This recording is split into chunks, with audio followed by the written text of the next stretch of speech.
This is Laura Ingraham. She's a Fox host, if you're unfamiliar. Absolute brainwashed nutter butter of epic proportions. And she had some things to say about China. It's actually kind of fascinating to listen to her fear-monger and apparently get disagreed with by some of the guests on her show. She was not happy with that one.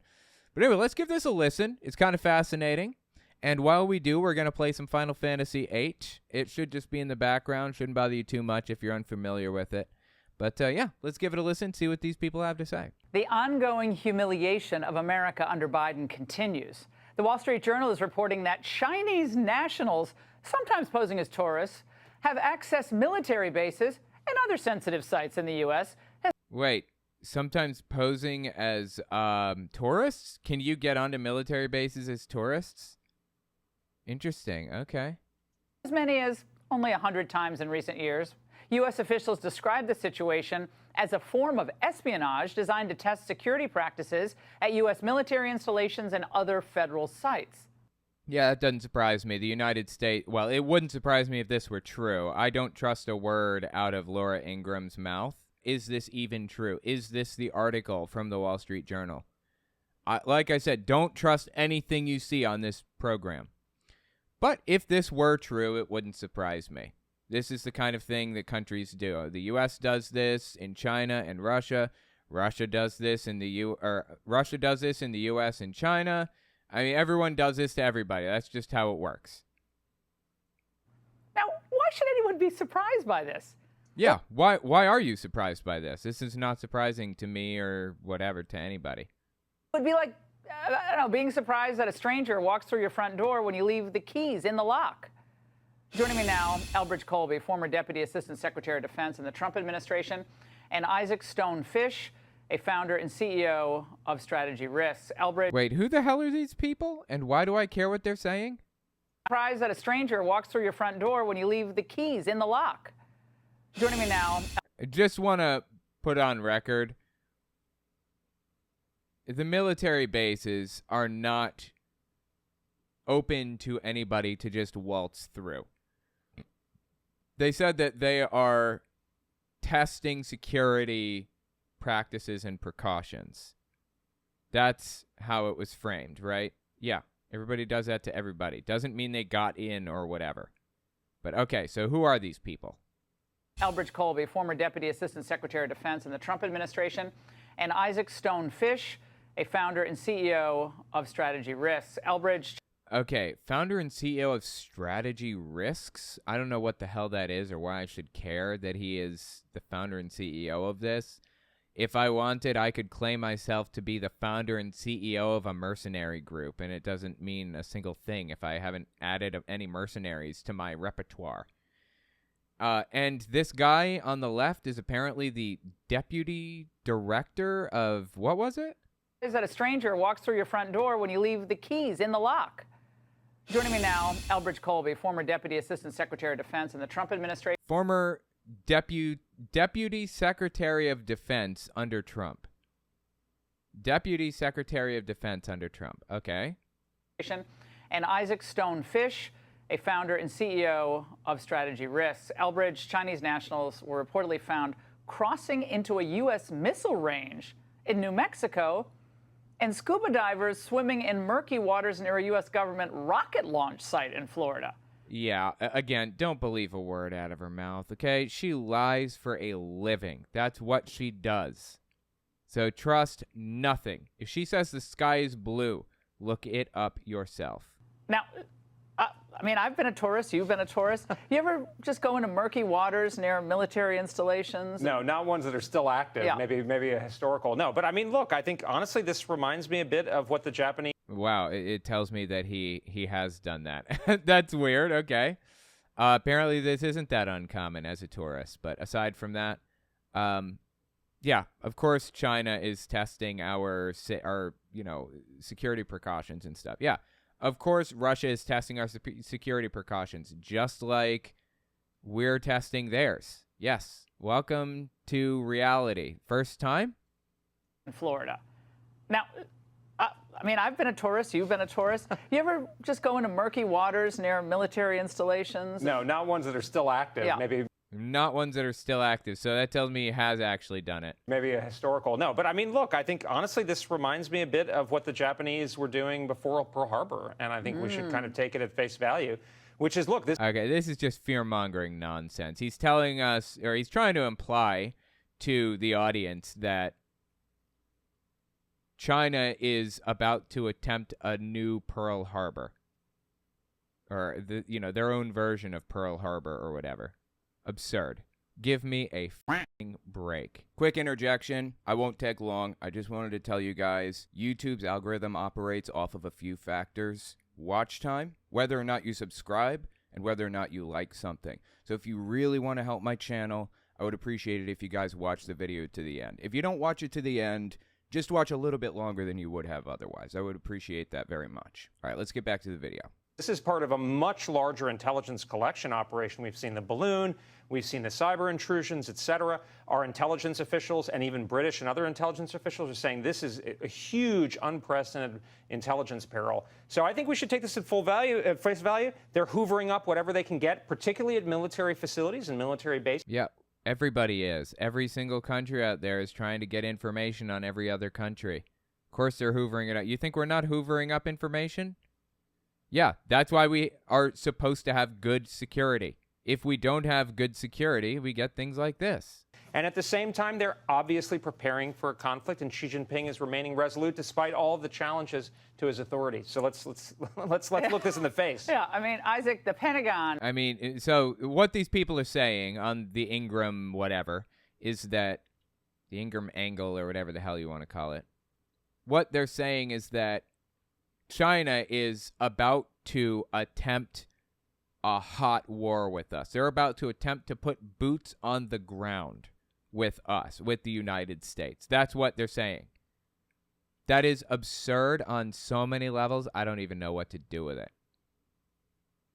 Told us in part, in a small number of incidents, they occur in which someone obtains unauthorized access, often by speeding through security checkpoints. They are. And you know what happens then? People are tipped off to the fact that they're not supposed to be there, and they're caught. Seriously, like, does she not process the most basic information? Honestly. Their whole goal is to propagandize, isn't it? Cited criminally, banned from future access, and escorted off base. They also noted that they have thousands of controlled turnarounds daily, but that none of them indicate espionage. They did not use the same phrasing for the ones who've actually gotten onto the bases, however. Oh, my God. It's just fear-mongering nonsense nonstop at these people, isn't it? Isaac, should any of us feel, placated by these, or reassured, I should say, by these explanations?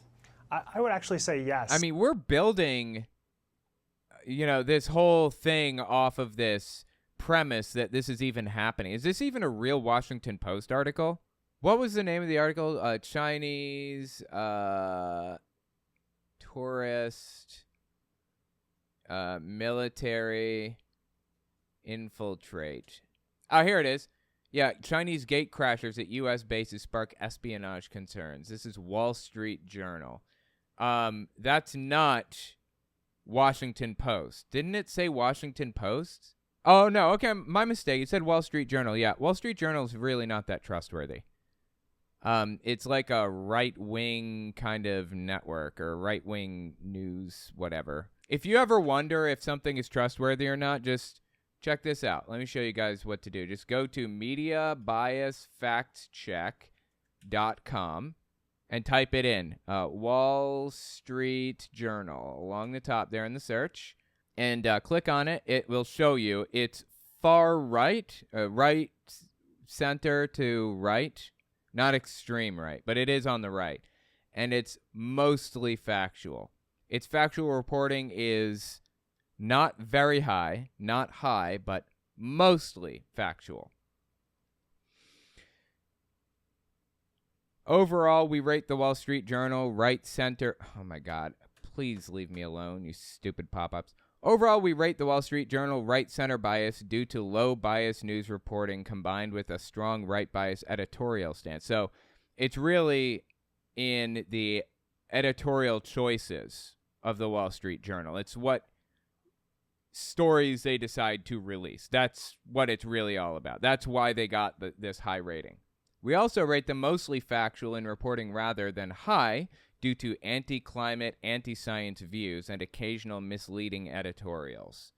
So be very wary and skeptical of anything that you get from the Wall Street Journal is the bottom line, especially like news story titles like that. Editorial titles like that are very questionable. So anyways, there you go. I'm skeptical of the story. I feel that it was being editorialized or likely being editorialized, or I feel it's likely that the story was handpicked to make the U.S. look bad and fearmonger about China. That seems likely to me. So be skeptical is the point. Who've actually gotten onto the bases, however. Isaac, should any of us feel placated by these, or reassured, I should say, by these explanations? I would actually say yes. Uh-oh, you're not supposed to say that. You're supposed to say no. You're breaking the expectations here, buddy. Having lived in China for about 6 years and seeing the difference between that system and this system, it is actually quite wonderful how open America is. And we have to have a national debate as tensions rise with China, and Bridge and I are very much in agreement on how bad things are getting. Whether or not America wants to close down, wants to manage these things a lot more tightly, or wants to say, listen, we're an open and free country, and espionage is going to happen, and a lot of Chinese, coerced or otherwise, are that's going to happen. Welcome to the world. First time here? Going to be part of the problem, and how do we deal with that in an American way? Yeah, Isaac, you're pretty like laissez-faire about this. Yeah, the Chinese are going to come. Yeah, you idiots. That's how. I'm sorry. I try not to insult people. Certainly not publicly. Let me just back that up and rephrase. Yes, obviously he's laissez-faire about it because there's nothing to be afraid of. Of course, people are trying to infiltrate this and that. Yes. Is this your first time covering world politics? Everyone is trying to infiltrate everyone else. Come and commit espionage. I mean, I guess I lived in the former Soviet Union for a little while when I was a student. And wait, does that mean that she lived in an area that was formerly the Soviet Union? Like, does she mean that she lived in, like, Finland at one point in her life or something? Or is she saying she lived in the Soviet Union when it existed? I mean, this is the way that people like Laura Ingraham phrase things to be ambiguous and confusing.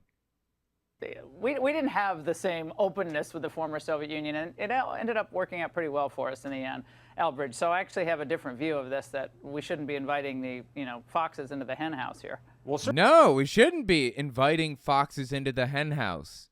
That's not what's happening. No one's being invited in anywhere. They're just, they've come in and they're kind of testing our, what do you call it? Testing our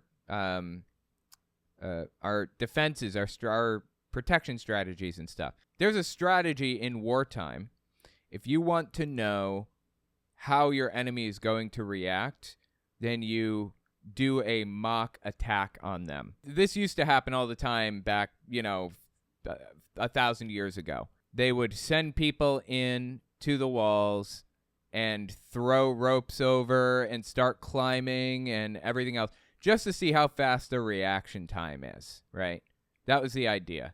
And then pull back and run. You don't want any of your people to die. You don't want this, what do you call it? Like, you don't want this attack to take place right now. All you're really looking for is information. A mock skirmish. That was extremely common long ago. And it sounds like that's kind of what's happening here in a more modern context, in a more modern way. So, yeah, that doesn't really surprise me. Like, people have been doing this for, like, thousands of years at this point. That's how this works. She should not, honestly, Laura Ingraham and whoever these other two people are, Deputy Secretary of Defense under Trump, and this other dude, whoever the hell he is, none of these people should even be on this show if they don't see this for exactly what it is. What everybody else has been doing this entire time for thousands of years. It's called reconnaissance by force. There you go. Thank you, Sci Guy. I appreciate that. It's a super common strategy. Yeah, this happens all the time. Certainly, I mean, this is the henhouse, right? These are military facilities. I agree with Isaac in part in that we don't want to turn into a closed society and replicate what the People's Republic is. But we definitely want to protect our secrets. Let's be honest, there are advantages that authoritarian, top-down, militarized systems like the People's Republic have. And so in order to protect our open society, we need to be tough and we need to protect the secrets that are critical for our security. And of course... So wait, is he saying that we should live in a dictatorship because China might get one over on us? I believe that's what he's saying right now. That's what I'm picking up. Is that what he's putting down? That is psychotic, bro. What is wrong with you? No. The military should probably run like a dictatorship, in all seriousness. Militarily, there should be a strong chain of command where you know that the people under you are going to follow orders, no questions asked, period. That's probably true. But he's framing it like this is something that, like, everybody should be doing. That this is just how it should work. Or that, dictatorships aren't great, but look at how useful it's been for blah, blah, blah, whatever. That is psychotic, man. Please. Pull it together. This guy is a deputy secretary of defense? Is that what he's saying? Holy shit. Of course, more than anything else is our missile facilities, our submarine bases, and so forth. We can't have foreign nationals, particularly foreign nationals from hostile countries, poking around there. Isaac? Okay. I suppose I agree. Sure. Yes. I agree. We shouldn't have people poking around our military bases. All right?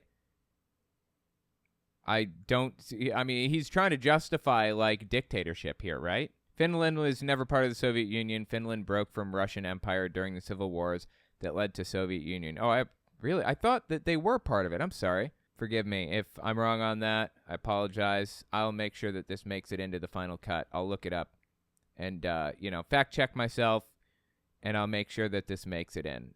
There are a lot of regular old countries out there that are like tourist spots now that were part of the Soviet Union previously, but are no longer part of it. So, if Finland wasn't part of the Soviet Union, there are like a billion others out there that are tourist spots and we're perfectly welcome to visit or whatever. That's not happening. That's not how any of that works. They're lying like a motherfucker. Yeah. First time watching Fox News? Of course they are. It's absurd. You're absolutely right, though. Yeah, you're absolutely right. And it's important to point out, too. It's important to point out that this is complete absurdity on every level and makes no sense whatsoever. Into a closed society and replicate what the People's Republic is. But we definitely want to protect our secrets. Let's be honest, there are advantages that authoritarian, top-down, militarized systems like the People's Republic have. And so in order to protect our open society, we need to be tough and we need to protect the secrets that are critical for our security. And of course, more than anything else is our missile facilities, our submarine bases, and so forth. We can't have foreign nationals, particularly foreign nationals from hostile countries, poking around there. Isaac, do you also think we should have more than 350,000 Chinese students here in the United States, which is what... Why do we care how many students there are in the U.S.? Let me let you in on a little secret, okay? I've already mentioned this. Earlier I mentioned it. But the more people that we have in the United States, the more people we have working within this economy or whatever, the better. Because that's just how economies work. You know that China and Russia are doing everything they can to boost their economies, to get people to have as many children as humanly possible. Because the more kids you have, the bigger your economy is. Right? Russia is offering people like $10,000 to have a kid.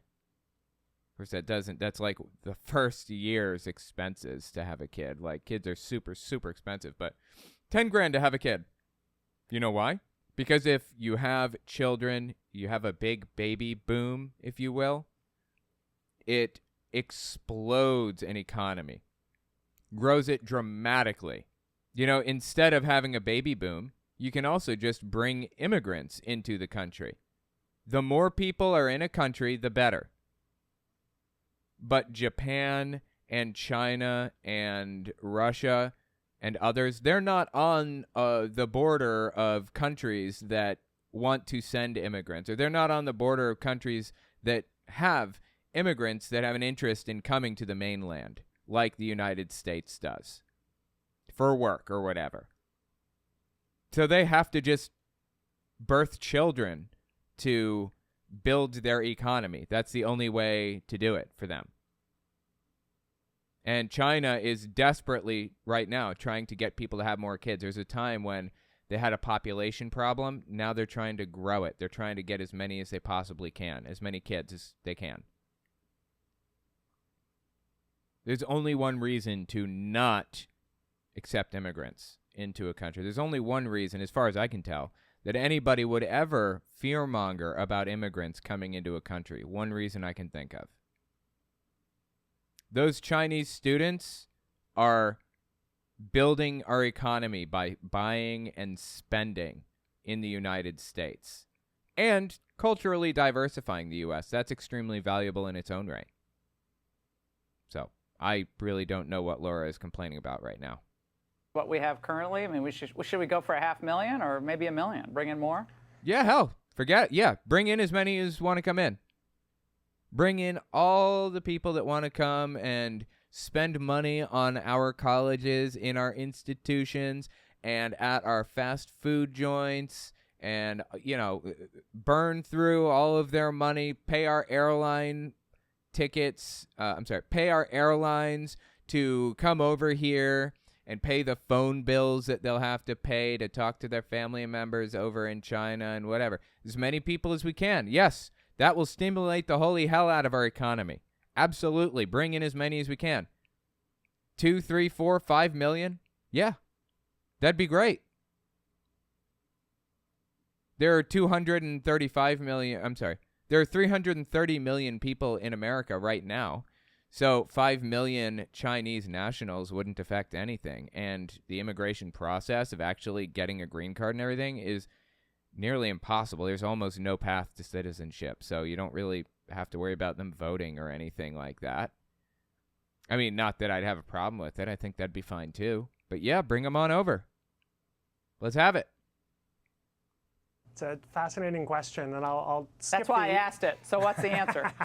Cute little turnabout there, but that's why I asked the question. What are the odds? Yeah. So she is not happy with him right now. Oh boy, is she mad. She's angry that he basically shut down her fear and said this is a stupid thing to be afraid of. Stop fear-mongering, being a fool, basically. So she's looking for an opportunity to kind of punch him in the nose, if you will. Listen again. Currently, I mean, should we go for 500,000 or maybe 1 million? Bring in more? It's a fascinating question, and I'll skip. That's why I asked it. So what's the answer? Cute. What a shithead, dude. Cute little turnabout there, but that's why I asked the question. What are the odds? Yeah. So I think we should have more international. The tension is so thick you could cut it with a knife right now, for real. Students from other. And more? It's a fascinating question, and I'll skip. That's why I asked it. So what's the answer? Cute little turnabout there, but that's why I asked the question. What are the odds? Yeah. So I think we should have more international students from other parts of the world. India is very underrepresented, Vietnam, other countries. I think so. It's sad that we can't go and study China anymore, regardless of what you think about China and the future of the Communist Party. Knowing your enemy or knowing your friend, however you see it, is incredibly important. I think. Yeah, absolutely, I agree. Cultural exchange is important, actually. Did China shut down our ability to send exchange students over? That would be really sad. Cultural exchange is valuable, very, very valuable, and it lowers tensions between countries and stuff. I want tensions lowered between the U.S. and China. Fox News does not seem to want tension lowered. I think there's a major problem with Chinese students and espionage, but it's mostly them spying on other Chinese students. And so, again, having a very concrete debate about this, which is why I'm glad. Yeah, I understand that there have been instances of Chinese students getting involved in espionage to some degree, but it's completely unfair to assume that every Chinese student is going to be like that. New York City is like made up of like half Chinese people. It's crazy how many different Asian people there are in New York City. So I see Asian people constantly. It's like a huge part of the culture here. Glad you're bringing these issues up is important. I don't mean to skirt the question. It's hard to know if I think there should be more or fewer, but I think a more honest reckoning. Yeah, well, I think here's the problem we have is that there is no reciprocity. There's okay, I don't care. Yeah, I understand that China is not allowing. Well, I'm assuming. I don't even know if this is true, but just based off of what this guy is saying, and he seems to be adversarial toward Laura Ingraham, so he's a little more trustworthy. He's saying that China has shut down reciprocity, like we can't send foreign exchange students over to China to learn. Is that what he's saying? I have no idea if that's true or not, but I don't care, so let them in. They're spending more money on airline tickets and phone bills and rent and college tuition and healthcare and everything else. They're stimulating our economy like mad right now. Yes, I want more of that. That would be great. Thank you. Smattering of American students studying in China, but they are not given freedom to move. They are not moving about unsurveilled. We aren't allowed to buy big... Wait, is she telling us that we should be surveilling Chinese foreign exchange students? Am I picking this up correctly? Well, I mean, I'm sure she'd be happy to know that New York City is flying drones overhead to surveil everything at all times. So I guess she wants to live in a surveillance state. That's just disturbing as it gets, dude, honestly. There's a smattering of American students studying in China, but they are... Wow, listen to that. There's a smattering of American students studying in China. After all of that bluster, turns out that she was full of shit all along. Fascinating, right? Are not given freedom to move. They are not moving about unsurveilled. We aren't allowed to buy big tracts of land near military bases in China. They have a different view. And given what China has declared, its intentions for the rest of this century and beyond, why should we allow China? Wait, what did they declare? Am I missing something? What did China declare for this century and beyond? And I guess she's just not going to tell us? I guess she's just going to leave us in the dark? China to be buying up land near military bases. That's why 8 states are moving to prohibit that. Well, I think we could talk about these things, as you suggest, in theory, when we were like 10 times the size of the Chinese economy. But I do think we can all agree that reciprocity has to be the order. They're shutting down companies that are attempting to get serious intelligence and information on Chinese economic performance. How can we ensure that we're making reliable investments? So I think absolutely, and of course our officials are going over there and they're saying, we're not trying to contain you and so forth, and they're not even coming back visiting the United States. No, well, this was the utter. I mean, you guys are too academic. Okay, here's the bottom line: we sent 4 of our top. You're too academic. You need to be more emotional. You need to hate more. You need to be more freaked out about China and what China's up to and who they're sending over here and what they're doing.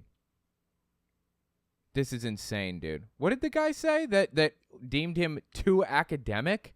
Our officials are going over there and they're saying, we're not trying to contain you and so forth, and they're not even coming back visiting the United States. No, well, this was the utter. I mean, you guys are too academic. Okay, here's the bottom line: we sent 4 of our top officials to China to prostrate themselves to the Chinese.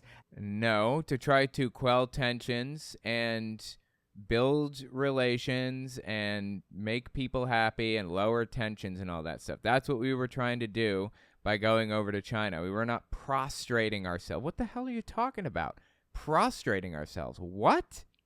After the balloon incident, after all of the other, Chinese incursions into the United States, and they go over and they visit Disneyland and they have meetings with women executives, and they're not CCP vetted at all. So yeah, this is a quad box. I love this. So, and what did we get as a result of that? Okay, so these are people meeting with China. Yes, and they're government officials. Of course, they're meeting with China. I don't understand what the problem is. Of the other, Chinese incursions into the United States, and they go over and they visit Disneyland and they have meetings with women executives, and they're not CCP vetted at all. So yeah, this is the quad box. I love this. So, and what did we get as a result of that? The Chinese mouthpiece over the weekend said, "We're not moved by your empty gestures of language and so forth." And so I'd say, Isaac, they're kind of laughing at us. They see what we're doing as a sign of great weakness because. Well, they see what Laura Ingraham and Fox News is doing as a sign of great weakness because you're acting like an idiot. And I'm sorry, I try not to insult. Let me rephrase that. Because Laura is acting scared of mice. She's scared of everything. And she has two officials on here, apparently. I don't know what their qualifications are, and I don't even really trust these people. But even they seem to be disagreeing with her right now, right? And she's saying, well, you're too academic. You're thinking too much. You need to be more emotional. What is wrong with you, Laura? Seriously. This is insane. Because they're nationally focused first and foremost as they grow and they expand. But they're not wowed by our Gina Raimondo visit at all. You can close it out. Yes, I agree it was a mistake to send 4 officials in a row and to let Kissinger go in the meantime as well. China's a dictatorship. It's been one for quite some time. And the question is, do we want to push back against China or emulate China? And the last thing is, how do we separate China from the Communist Party and making sure we're being very clear that we're targeting the party and not the country and the people? Absolutely agreed. Yes, 100%. Guy is on point with this stuff. Yes. Oh, well, we love all people, but dictatorships are dictatorships. And right. So we want to not emulate it, but we want to fight against the dictatorship and appreciate that there are Chinese people who are not part of the dictatorship. My kid's best friend is Chinese, is from China, speaks Chinese language, speaks Mandarin. I know her mom. She's really cool. I love learning about like the culture that they're from and everything. And she tells me, like, when I go places with them, her mom talks to me about like how the government operates and what it's like there and all kinds of stuff. Like, yeah, China is a really, really interesting, neat place. It's very different from the United States. I believe that it's a dictatorship. Her mom doesn't seem to think so.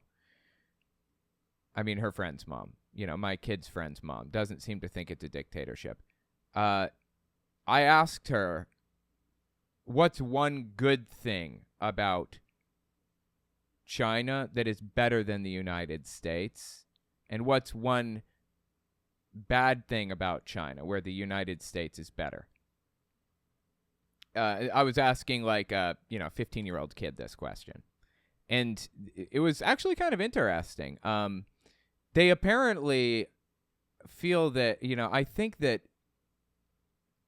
her mom and my kid's best friend and her mom both believe that they have controversial positions because they're like, oh, here's politics. Don't want to talk about politics, which I don't care what their politics are, honestly. They could say, like, long live dictatorships for all I care. I don't care. I mean, they're friends of ours. They're close friends. And I'm really interested in their culture. I don't give a shit about any of that. I just want to know, So I say, no, really, I just want to know. Just lay it on me. What do you think is better about China than the United States? And what is better about the U.S. than China? The answer? It's kind of interesting, actually. There isn't a gun behind every blade of grass, basically. Look, my seed level just went down again. That sucks. There are way, way, way too many guns here, and you have to live in fear of going to school that, your school's going to be next. Or that your supermarket's going to be next, or whatever. So there are fewer guns in China. That's one of the upsides. And I said, so what's one of the upsides to the United States?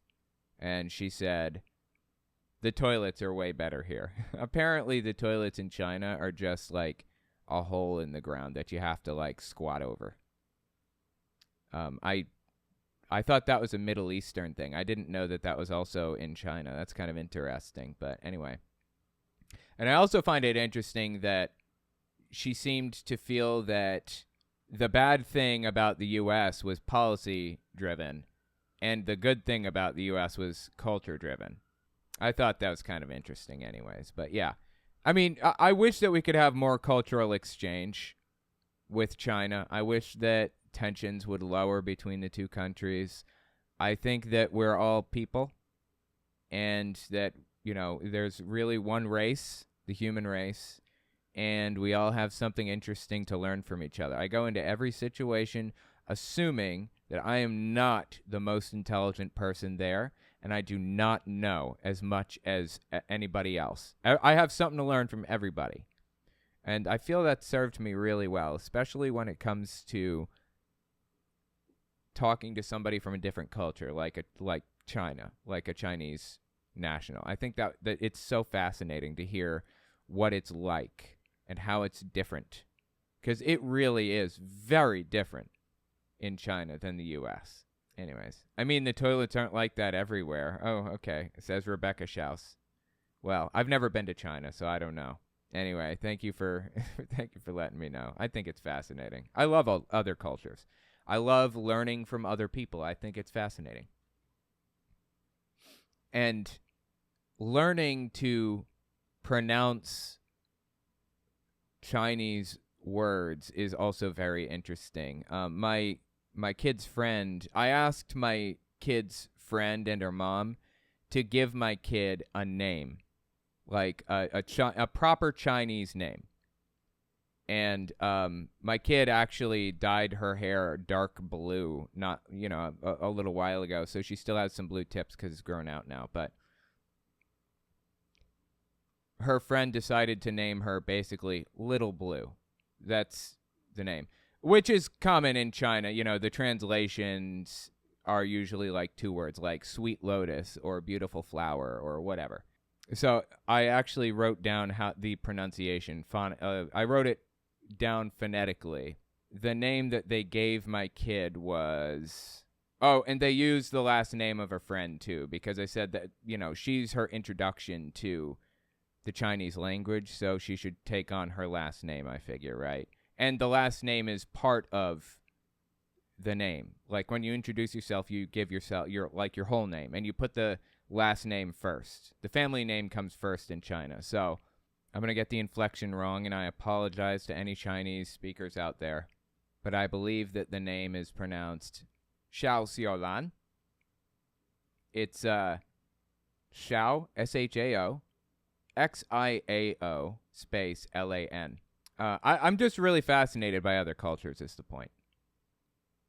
And it's really, really sad to hear people seem to be so obsessed with hating other cultures and believing that our culture is the best and that we should all blah, blah, blah, blah, whatever. Like, can you really not see the value in other cultures? Really? You know, Elbridge, Isaac, great to have you both on. Thanks so much. Thanks, Phil. Now, the lead advocate of Democrats' Russia hoax has now... Okay, see what she did there just now? Russia hoax?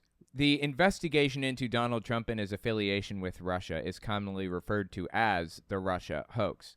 And Donald Trump expertly programmed into people the phrase Russia hoax. So when you hear that phrase, Russia hoax, you automatically think what happened to Donald Trump. But the investigation into Trump's affiliation with Russia was not a hoax. It was real. And, by the way, cut out any full motion video. I apologize to the audience. I can't have full motion video because I'll get a content strike. So just have to remove it. Just cut to the full video of the screen for the moment if any full motion video is taking place in the game. Anyway, Donald Trump's affiliation with Russia was real. He really was working with Russia through a series of cutouts. Paul Manafort, for example, went to jail for I don't know how many years, forever. Michael Flynn went to jail, or was at least indicted, for basically working with Russia on Donald Trump's behalf. And then Trump pardoned him. This is all real. This really happened. This isn't a Russia hoax, the way they frame it. The country and the people. Oh, well, we love all people, but dictatorships are dictatorships. And, Elbridge, Isaac, great to have you both on. Thanks so much. Thanks, Phil. Now, the lead advocate of Democrats' Russia hoax has now, latched himself onto his next ruse. Jonathan Turley will react to that next. Okay, now I guess we have a commercial break for the Ingraham angle. Warning, priggish prevaricator alert. What the hell does that mean? I have to look this up.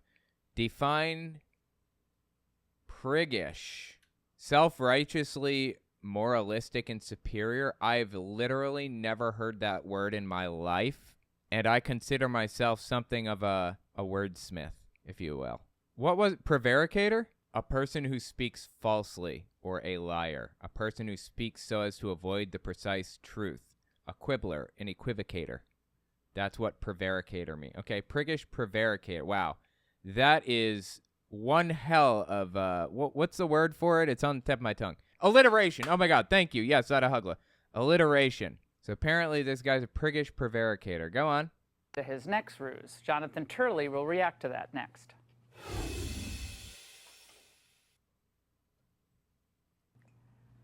Warning, priggish prevaricator alert. The 14th Amendment, Section 3, is pretty clear. It doesn't require that you be convicted of insurrection. It just requires that you have engaged in these acts. It's a disqualification from holding office again. Yeah, I think he pretty much summed up what the 14th Amendment says. If you engage in insurrection against the United States, then you are disqualified from holding public office. That's the bottom line here. And yeah, I completely 100% agree with that assessment. I think Donald Trump should be barred from holding public office. You know what? That would actually help the Republicans. It would solve a lot of problems for them. Suddenly, the next person in line would be allowed to run against Biden, and honestly, they'd probably get all the votes. They may actually win against Biden if Donald Trump is removed from the race. Republicans might actually win. Disturbingly, Republicans should want the 14th Amendment to be used on Donald Trump. And I completely agree here with what's his name, that this is absolutely on point. Yeah, Trump shouldn't be allowed to run for office under the 14th Amendment. He did engage in insurrection against it. Yes. And it fits Donald Trump to a T. By the clear terms of the 14th Amendment, he should be disqualified from holding office. Yes. Told you they were going to pull out all the stops. And that means by any means necessary, you got to dump Trump, even if it means obliterating the actual words, the actual meaning of the U.S. Constitution.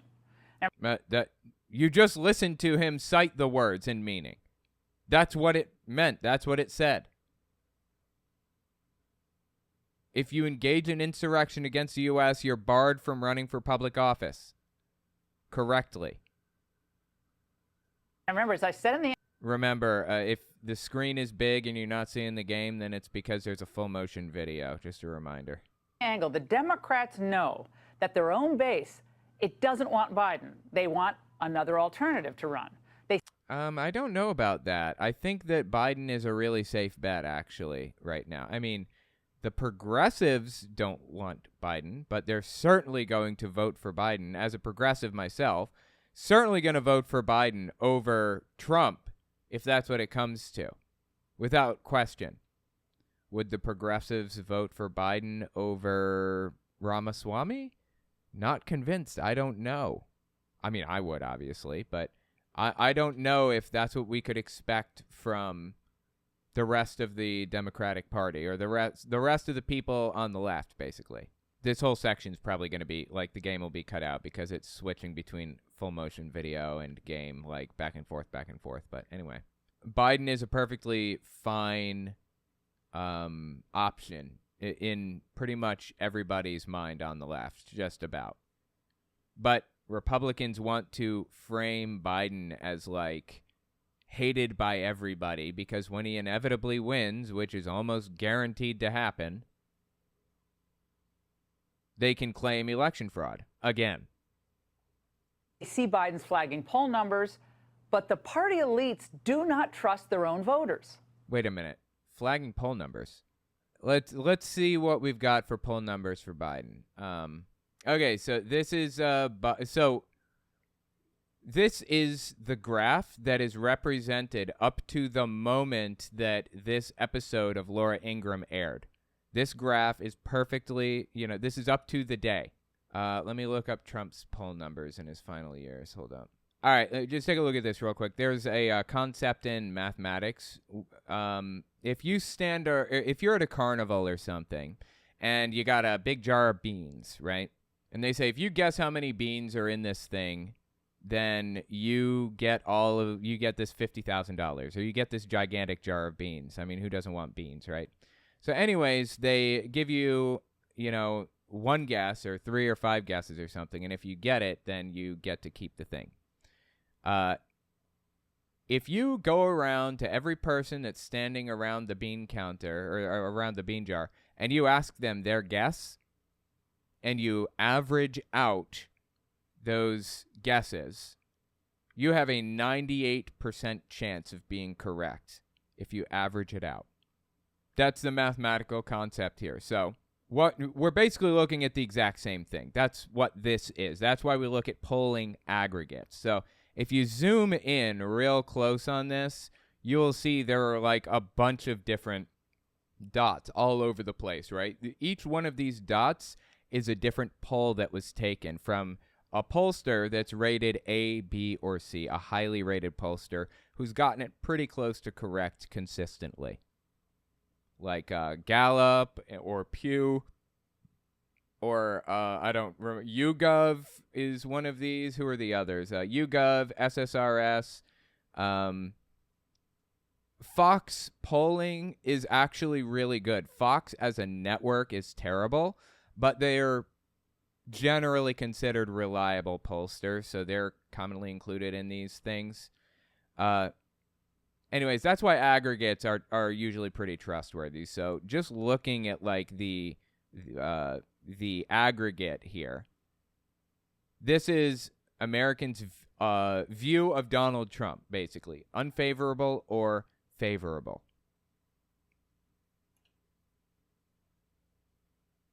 Up to now, this is like right now. So January 1st, 2023, and then all the way through September 2023. So this isn't through his presidency, but it's now.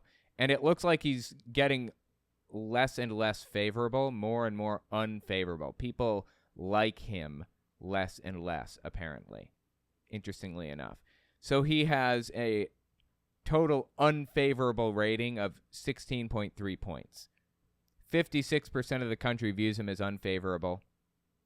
39.8% view him as favorable. Fascinatingly. Now, as far as Biden goes, he has a rating of plus 13.7 disapproval to Donald Trump's current 16.4 disapproval. So Biden, as happens with most presidents when they first get voted into office, they start out with very high approval rating and then it dips. So Biden's approval rating isn't really flagging. It's staying roughly right where it's always been.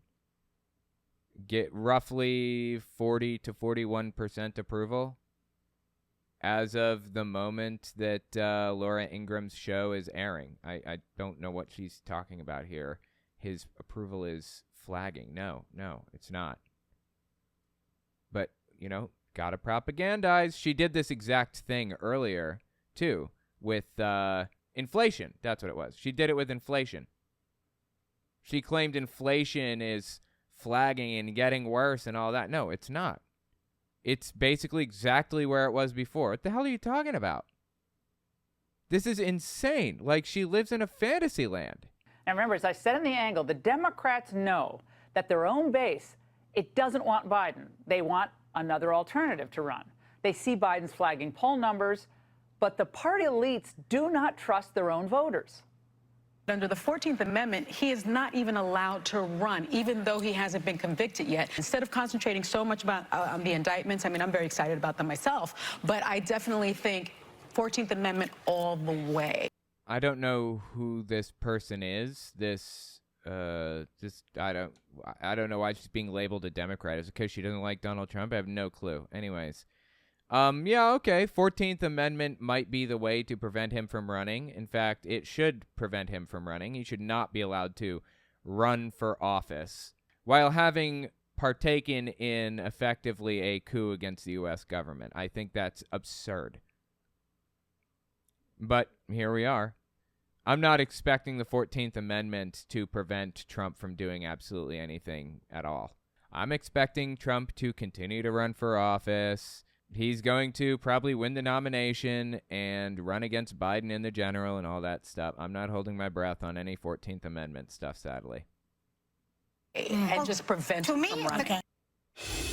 Well, she is a renowned constitutional scholar. Joining me now is John. I have no idea who she is, but is Laura Ingraham a renowned constitutional scholar? She's sitting here talking about this just like the other person is. She's just as qualified, right? Jonathan Turley, professor of law at George Washington University and a Fox News contributor. Professor, does getting left-leaning state attorneys general, as Adam Schiff was referring to, getting them involved here, does that give this wacky 14th Amendment strategy any more? It's not a wacky 14th Amendment strategy, okay? Donald Trump is in real danger of not being allowed to run for office here because he did an insurrection against the United States government, because he ran an insurrection. He was involved in one. So, yeah, totally 100% fair. More heft to credibility? I don't think it does. You know, there are academics that have thought about this seriously and have supported this theory.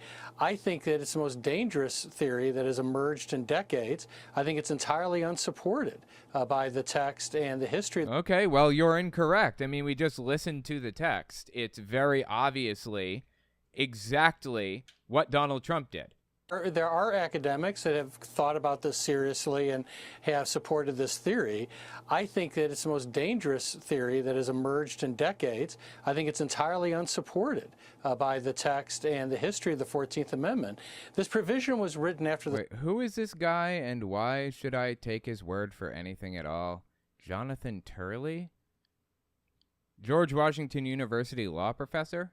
Is George Washington University Ivy League? It is not an Ivy League school. It accepts less than 35% of students who apply every year. So, George Washington University, private federally chartered research university in D.C. Chartered in 1821 by U.S. Congress, George Washington is one of 6 universities in the U.S. with a congressional charter. Okay.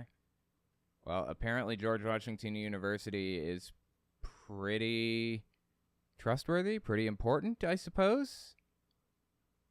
But this law professor, allegedly, apparently is not. The Civil War of an actual rebellion. Sorry, let me step back. This theory, I think that it's the most dangerous theory that has emerged in decades. I think it's entirely unsupported by the text and the history of the 14th Amendment. Well, you're incorrect, good sir. This provision was written after the Civil War of an actual rebellion where hundreds of thousands of people died.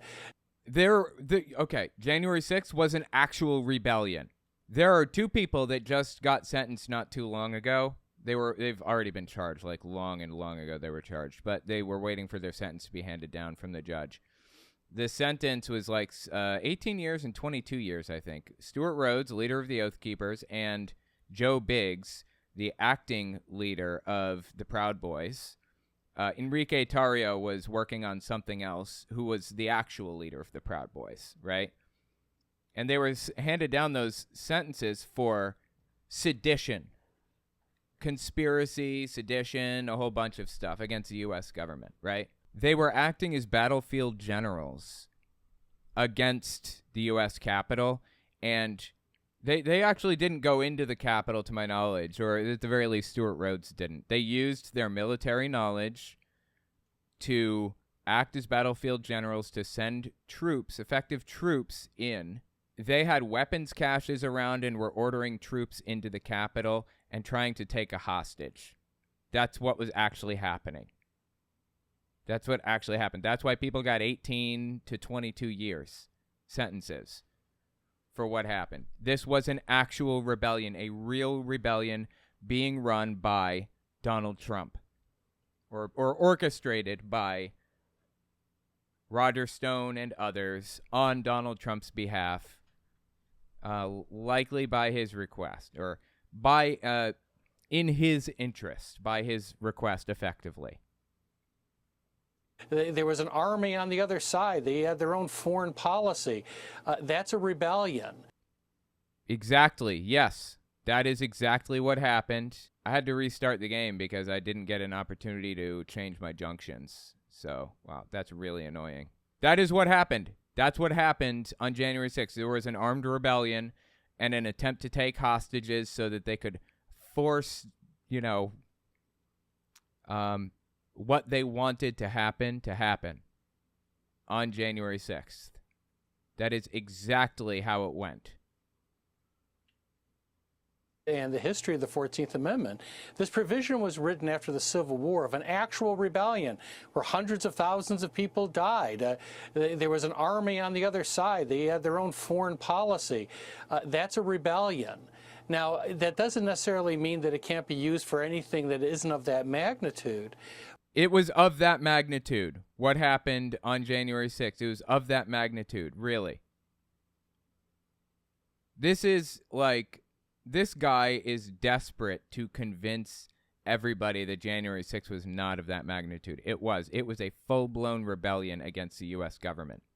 No joke.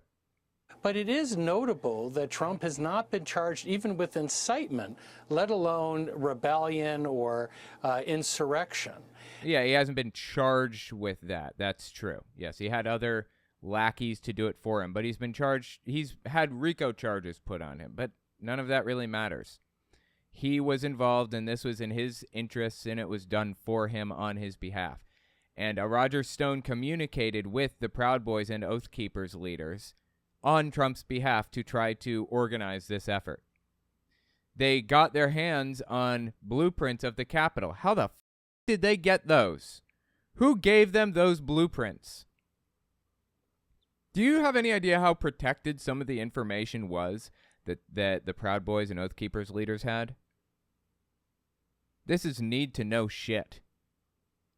This is not something that you just get your hand, you just Google it and look it up, some of the stuff that they knew. Taking public tours beforehand and everything. This is real. This was an insurrection. Yet they say that this doesn't even require an act of Congress, that any judge can simply announce that he was supporting an insurrection and that he is there. Well, it's not any judge. I mean, you have to go through a court case, of course. So it's the judge of the court case that decides that, I suppose, yeah. Like, what? Like, any judge can just say this. Yeah, I mean, that's how the judicial system works. Welcome. Is this your first time in the judicial system? Is this your first time in law? Dude is supposedly a law professor at George Washington University. Or disqualified, and voters will not get the choice of whether to vote for him or not. That's what makes this so dangerous. I don't think this will withstand review. They could end up getting a couple of judges to go with them, but in the long run, I think it'll be rejected. That's why i.e., what he's saying is, I think that basically everybody in the judicial system, every judge all the way up along the way in the appeals court and on the federal level and everything, they will all agree. But when it gets to the Supreme Court, which was largely appointed by Donald Trump, they're going to reject it. That's what he's saying. Well, obviously, they're going to reject it. The Supreme Court will, obviously, because there's bias involved. Heavily. Trump appointed these people. How can they possibly adjudicate fairly. I'm eager for them to take it to court so we can finally put this on the road and see if they can take it off, get this off the ground. I don't think it will.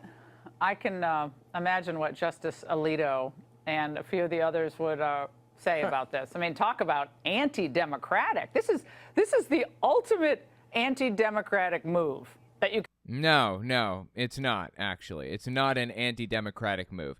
You know, back when democracy was young in Greece, they used to have this thing. I forget what it was called now, but people would vote for one politician or one person or whatever that they thought was the most damaging to society. They would vote to kick that person out of the city for 10 years. Not allowed to come back for 10 years. That was their way of dealing with bad apples, people who were acting in bad faith, effectively. And I honestly think we need to do that again. We need to vote on who we remove from, take their platform away completely. Make them go to another city somewhere, in another country entirely. Make them live in Greenland. That'd be perfect. Take a vote. You know what? You want to send Nancy Pelosi to Greenland to live in a little town of 500 people that doesn't even have internet? If we can get Donald Trump to that town too, I will send Nancy Pelosi to that town with him. I don't even care. That's fine with me. It's like these people throw the word anti-democratic around all willy-nilly, like they don't even care. Like they don't seem to have any idea what it really means, apparently. Insane. You could think about. Like, it doesn't matter what the people want, whoever the nominee is. If they want Trump, if it wasn't Trump, DeSantis would be, they'd try to charge him with kidnapping the migrants and sending them to, Massachusetts or, California. I mean, Well, he did do that, so I think that would be fair. But no, I mean, I don't think DeSantis is going to be charged with anything, either way you look at it. It's just weird that Republican politicians keep actually breaking the law. Is that weird to anybody else, how often they break the law? Not just Trump. You can see that this could go in a lot of different directions, none of them good. No, I mean, this is a comforting tale to tell liberal children at night so they can sleep restfully. That, Donald Trump will not be on the ballot, but he will be on the ballot. And yeah, I think he's going to be on the ballot. And honestly, I want him on the ballot because I believe he's going to lose. This is a risky strategy. But I think that the Democrats have a better chance of winning the election if they're up against Donald Trump, because there are some people out there that hate Donald Trump that will never vote for him for the rest of his life, no matter what happens. He is more hated than nearly anybody. He's also more loved than nearly anybody. A polarizing figure like that is extremely useful to have on a ballot in that way.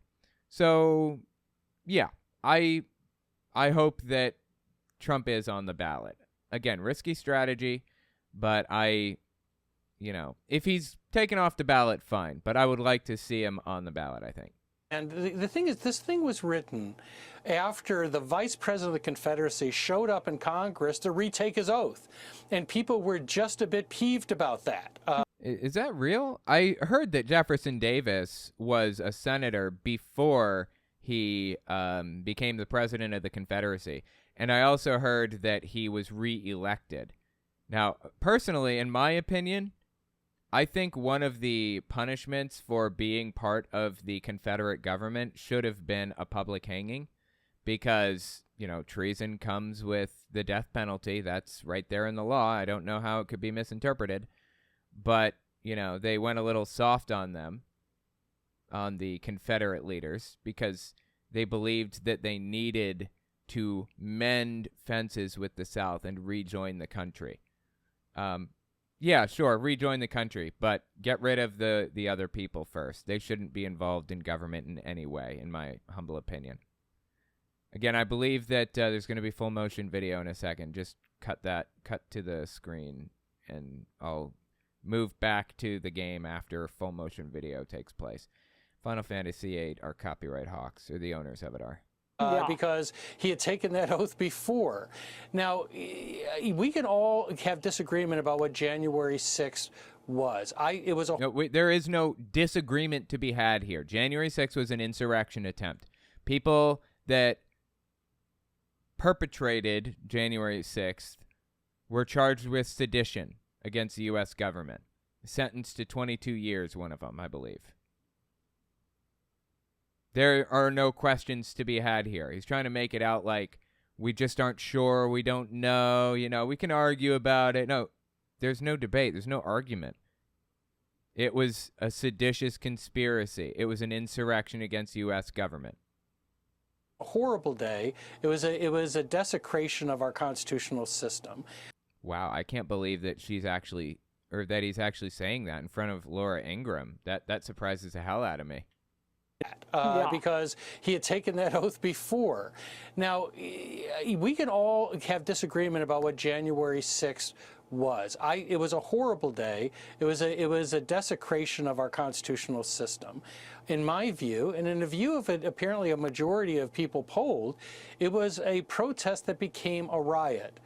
You're incorrect, good sir. It was an insurrection. Like I said, the leaders of the Oath Keepers and the Proud Boys stayed back out of the city and communicated with their operatives while they worked to infiltrate the Capitol and take a hostage. If they could take a hostage, then they could use that hostage to their advantage in some way. They acted as battlefield generals, and they used their military experience to do it. They planted weapons caches all over the place, all around the city, in preparation for what was happening. They took tours of the Capitol beforehand, and they had access to information about the Capitol and other things that they simply should not have had. This is an insurrection. I don't believe that it was technically an insurrection. But you can not believe that all you want. It was. According to everybody, according to all of the judges and the scholars and everybody, all the way down the line, it was an insurrection attempt. There are people that took part in the whole thing in the insurrection attempt that didn't know what they were doing, actually. They were largely uninvolved. That's weird. I thought I was supposed to come to the end. Okay, anyway. They were just, they were rioters. They were just there to riot. But the Oath Keepers leader, Stuart Rhodes, and Joe Biggs, the acting leader of the Proud Boys at that moment, sent their people in to instigate a riot as cover for what they wanted to do, as cover for the insurrection that they were doing. There is no disagreeing with this. That's what happened. It's on public record. The question is, should we just have a system where any judge can just take a riot like that and say, well, in my view, it was an insurrection, and you aided and abetted it by... Well, if you look at... Yes, are you kidding me? He's basically saying we shouldn't have a judicial system. Right? Am I reading this wrong? Yes, judges should be able to adjudicate things. What the hell are you talking about? This dude is a law professor? What? This dude is a joke. Yes, judges should adjudicate. Believe that it was technically an insurrection. But the question is, should we just have a system where any judge can just take a riot like that and say, well, in my view, it was an insurrection, and you aided and abetted it by not responding fast enough, by using rhetoric that was inflammatory? That's not what the problem was. The problem was that people actually took actions to turn this into a terrorist event. It wasn't just, it turned into something else. No, people actually made it something else intentionally. That is a very dangerous theory, and it would be replicated over and over again if we allow it to be accepted. To that point, Jonathan, Arizona's Secretary of State let slip an important detail about the broader implications of this 14th Amendment strategy. Watch it.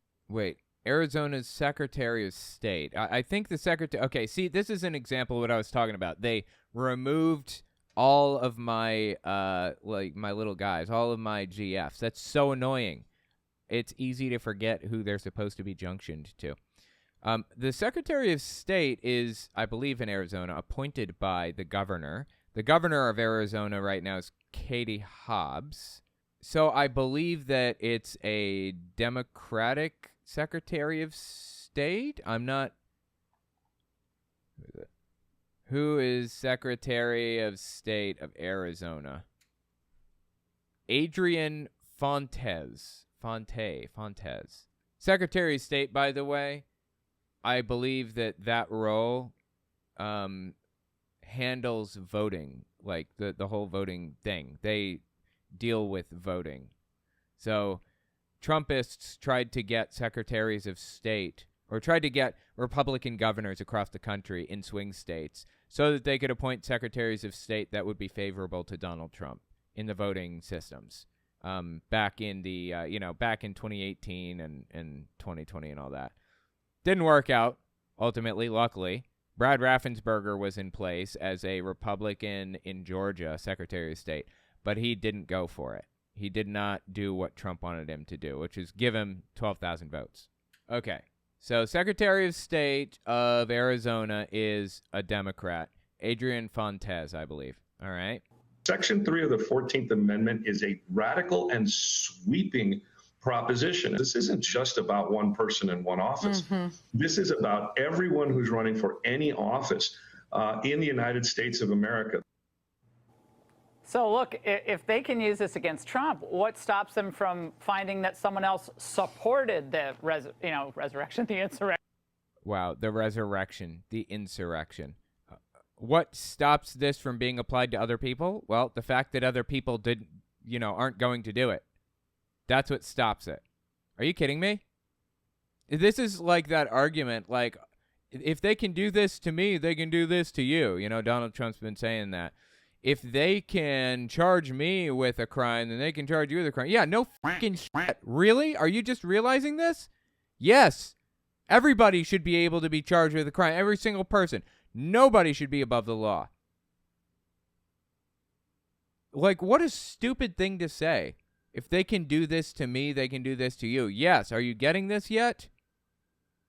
Everyone who's running for any office in the United States of America.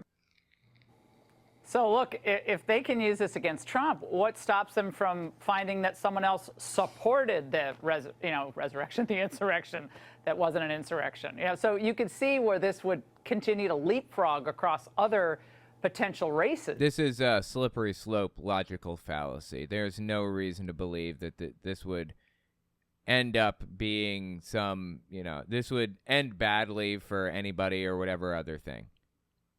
People need to pay for their crimes. Period. That's how it should work. Whether you're an ex-president or a current president or what, I don't care. You should pay for the crimes that you committed. That's right. And the ambiguity within this theory is quite maddening. If Trump had asked people to come back an hour earlier, would that have been not an insurrection? If he had... No, it was an insurrection because Joe Biggs, leader of the Proud Boys, or acting leader, and Stuart Rhodes, leader of the Oath Keepers, planned this insurrection and acted as battlefield generals. And sent people in that had gloves to push windows in, that had zip-tie handcuffs, that had weapons. They had weapons caches all over the place. Like, this was an insurrection. Mention go there peacefully 3 more times. Would that have made the difference? We need a bright line rule. After all, Representative We have a bright line rule. People have been charged with seditious conspiracy. It was an insurrection. Raskin and Democrats tried to stop the certification of Donald Trump in 2016 when there were violent riots in Washington, D.C. against his inauguration. They had no grounds for that. There were no grounds in earlier... Okay, I don't even know what he's talking about. Sounds like complete nonsense to me, but okay. certification fights by Democrats. Does that mean that they were all engaged in some rebellion or insurrection? No, it doesn't. Well, that's not what happened in 2020. There was an actual insurrection in 2020. I have no idea what he's talking about in 2016, if any of that is true, but so far it sounds like he's just been lying the entire time, so. We have to have some type of bright line rule that guarantees that the voters can make decisions on these questions. I'm not saying that people cannot read this as an insurrection as opposed to a riot, but you have to ask yourself. It's not about reading it this way or that way. It was an insurrection. Is this what you want replicated for the future? I don't think it is. Yeah, well, there are a lot of things that were happening after the killing of George Floyd that were really scary in the country, and chaos was breaking out. People could make all sorts of findings of fact about that in different circumstances as well. Professor, wonderful to see you. Thank you. So she's saying that basically the George Floyd protests were an insurrection attempt in the same way that January 6th was an insurrection attempt? Is that what she's saying? What an absolutely insane thing to say, seriously. What is wrong with these people? These people are absurd human beings. Seriously. How does it get more absurd than this? These people need help. And honestly, you know what? I'm not even convinced of that. I'm not convinced that they need help. In all seriousness, I'm leaning toward these people know exactly what they're saying and doing, and they know that it's a lie. These two specifically, at the very least, this law professor, I think, knows what he's doing. Let me know what you think. I mean, we have no way to know for sure. I've been led to believe that maybe Laura Ingraham is a true believer. I don't know.